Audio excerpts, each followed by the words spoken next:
साल 1958 में एक किताब पब्लिश होती है, पॉन्स इन द गेम।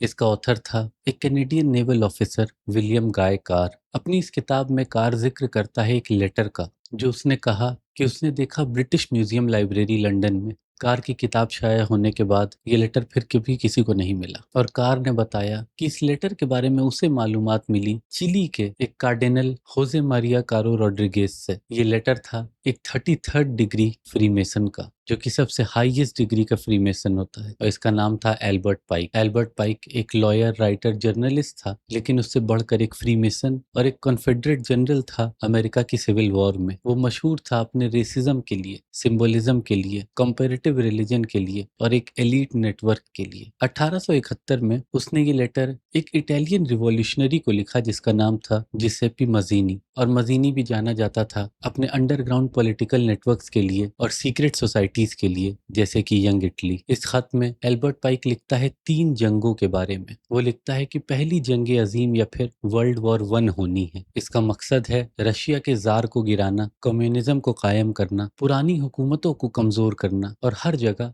मजहब के निजाम को हिला देना। और ठीक वैसा ही होता है। सन 1914 से 18 के बीच वर्ल्ड वॉर 1 और रशिया के जार की हुकूमत खत्म हो जाती है। इसके बाद उसी लेटर में दूसरी जंग का जिक्र करता है ये, यानी दूसरी जंग अजीम वर्ल्ड वॉर 2।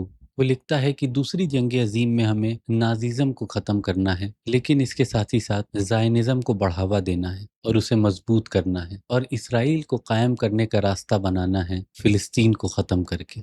और सन 1945 में जैसे ही ये जंग खत्म होती है, उसके 2 साल बाद ही इसराइल कायम हो जाता है। लेकिन इसके बाद आती है असल बड़ी बात। वो जिक्र करता है अपने उस लेटर में एक तीसरी जंग अजीम का, वर्ल्ड वॉर 3 का, और इसमें वो लिखता है कि पॉलिटिकल जायनिज्म को इस्लामी दुनिया से टकराना है, दुनिया को जंग, फसाद और थकान में डाल देना है, कौमों को जिस्मानी, माशी और रूहानी तौर पर तोड़ देना है, और आखिर में एक नया ग्लोबल निज़ाम लाना है, लूसीफर का निज़ाम, यानी इब्लीस का। ये सारी बातें इस लेटर में वर्ल्ड वॉर 1 से 43 साल पहले लिख दी गई थी। फ्री मेसन्स का एक प्लान जो पहले से कायम है, बस उसे अंजाम देना बाकी था। और जैसा कि हमने देखा पहली और दूसरी वर्ल्ड वॉर में बिल्कुल वैसा ही हुआ जैसा इस लेटर में लिखा था। और देखकर तो ये भी लगता है कि तीसरी वर्ल्ड वॉर भी उसी तर्ज पर होगी जैसा कि इस लेटर में बयान किया गया है। बाकी अल्लाह आलम।